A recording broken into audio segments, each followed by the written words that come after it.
കഴിഞ്ഞ 2 ദിവസമായി പുകഞ്ഞുകത്തുന്ന PSC കോഴ വിവാദത്തിൽ നിന്ന് പാർട്ടിയെയും സർക്കാരിനെയും സംരക്ഷിക്കാനുള്ള കഠിന ശ്രമത്തിലാണ് കോഴിക്കോട്ടെ CPM.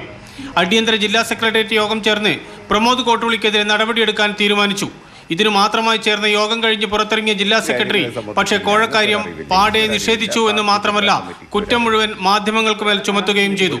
അറിവില്ല എന്ന് പറഞ്ഞില്ലേ, ഒരു അറിവില്ല, എന്തെങ്കിലും ഒരു കോലാഹലം ഉണ്ടാക്കി അതിൻ്റെ ഭാഗമായി മുഹമ്മദ് റിയാസിനെ, മന്ത്രി പാർട്ടി നേതൃത്വത്തിൻ്റെ ഭാഗമായ മുഹമ്മദ് റിയാസിനെയും അതുവഴി പാർട്ടിയെയും ഗവൺമെൻറ്റിനെയും എല്ലാം ഒന്ന് കരിവാരി തേക്കാം എന്നുദ്ദേശിക്കുന്ന കുറച്ച് മാധ്യമങ്ങളും അതുപോലെ രാഷ്ട്രീയ എതിരാളികളൊക്കെ ഉണ്ടാവും. അതൊന്നും നടക്കില്ല.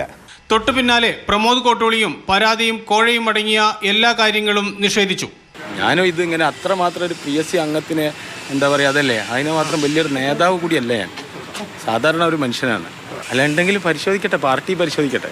നിയമസഭയിലും വന്നു PSC കോഴ വിവാദം. പബ്ലിക് സർവീസ് കമ്മീഷനിൽ എന്ന് പറയുന്നത് ഒരു കോൺസ്റ്റിറ്റ്യൂഷണൽ പോസ്റ്റാണ്. അതിലെ അംഗം എന്ന് പറയുന്നത് അത് നിയമിക്കാൻ വേണ്ടിയിട്ട് അത് ലേലത്തിൽ വയ്ക്കുകയാണ്.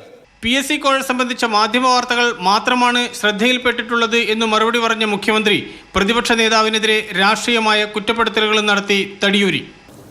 കുറ്റമറ്റതും സുതാര്യവുമായ തെരഞ്ഞെടുപ്പ് പ്രക്രിയയിലൂടെയാണ് പബ്ലിക് സർവീസുകളിലേക്കുള്ള നിയമനങ്ങൾ കമ്മീഷൻ നടത്തുന്നത്. ഞങ്ങളേതെങ്കിലും ഒരാളുടെ എണ്ണവും ഒരു ഘട്ടത്തിലും വർദ്ധിപ്പിക്കാൻ തയ്യാറായിട്ടില്ല. മാതൃഭൂമി ന്യൂസ്, കോഴിക്കോട്, തിരുവനന്തപുരം.